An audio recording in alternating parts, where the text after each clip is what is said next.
श्री राम समर्थ। जुलाई 15। व्याकुल होने पर गुरु से भेंट निश्चित। यह मनुष्य की समझ में आता है कि क्या करे क्या न करे, किंतु उसका मन रोकने पर भी नहीं रुकता। विषय का उपभोग करते समय मन उसमें अधिक रत हो जाता है, लेकिन बाद में उसके सुख दुख से निपटते हुए हमारी चित्तवृत्ति जरूर भ्रमित हो जाती है। हमें जो भ्रम हो जाता है, इसके नष्ट करने के 3 उपाय हैं। एक सद्विचार, दूसरा नामस्मरण और तीसरा सत्संगति। संत को पहचानना बहुत कठिन होता है। हम उसके जैसे हो जाए तभी वह समझ में आए। इसकी अपेक्षा सद्विचारों का चिंतन और पोषण करना सरल होता है। भगवान का विचार ही सुविचार है। भगवान की कथाएं सुने, उसकी लीलाओं का वर्णन करे, उसके वर्णन के ग्रंथ पढ़े, लेकिन इन सब से ज्यादा अच्छा जो सदा हमारे पास है वह भगवान का नामस्मरण करे। तुम नामस्मरण करते रहो तो तुम्हें संतों को खोजने के लिए जाने की जरूरत नहीं पड़ेगी। संत ही, ठीक हिमालय के संत भी तुम्हें खोजते आएंगे और तुम्हारा काम करेंगे। भाई, मिश्री की डली रख दो, फिर चींटियों को न्योता नहीं देना पड़ता।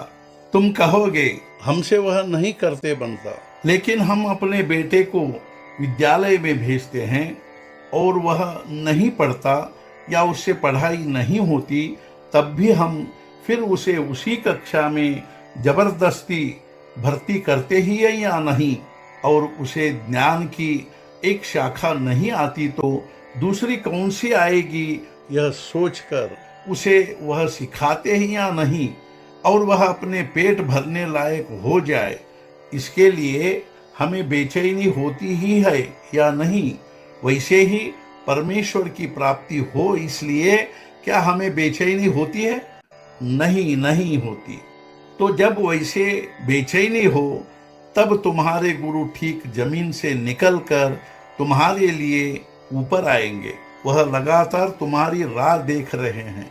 माँ अपने बेटे की बहुत हुआ तो 1 जन्म तक ही, यानी जब तक देह है तभी तक चिंता करती है, किंतु गुरु जन्म जन्मांतर तक तुम्हारी चिंता करने को तैयार हैं। अब उनके देह नहीं है, यानी वे देह रूप में दिखाई नहीं देते, इसलिए वे नहीं हैं ऐसा मत समझो। तुम उदास होते हो तो वे उदास होते हैं। तुम्हें कांटा चुभता है तो उन्हें उसका दर्द होता है, इसलिए तुम कभी उदास मत बनो। देह के भोग आते हैं जाते हैं, लेकिन तुम सदा आनंद में रहो। तुम्हें अब कुछ करना बाकी है ऐसा मत मानो। गुरु से भेंट होने पर तुम के रूप में नहीं रहते। हाँ, गुरु की अनन्य शरण में जाओ। एक शिष्य मुझे मिला तो वह आनंद से नाचने लगा। मैंने उससे पूछा, तुझे इतना आनंद काहे का हो रहा है? तब वह बोला, मेरे लिए अब आनंद के सिवाय कुछ बचा ही नहीं। आज मुझे गुरु जो मिल गए, तो जिसकी ऐसी स्थिति होती है उसी की गुरु से सच्ची भेंट होती है।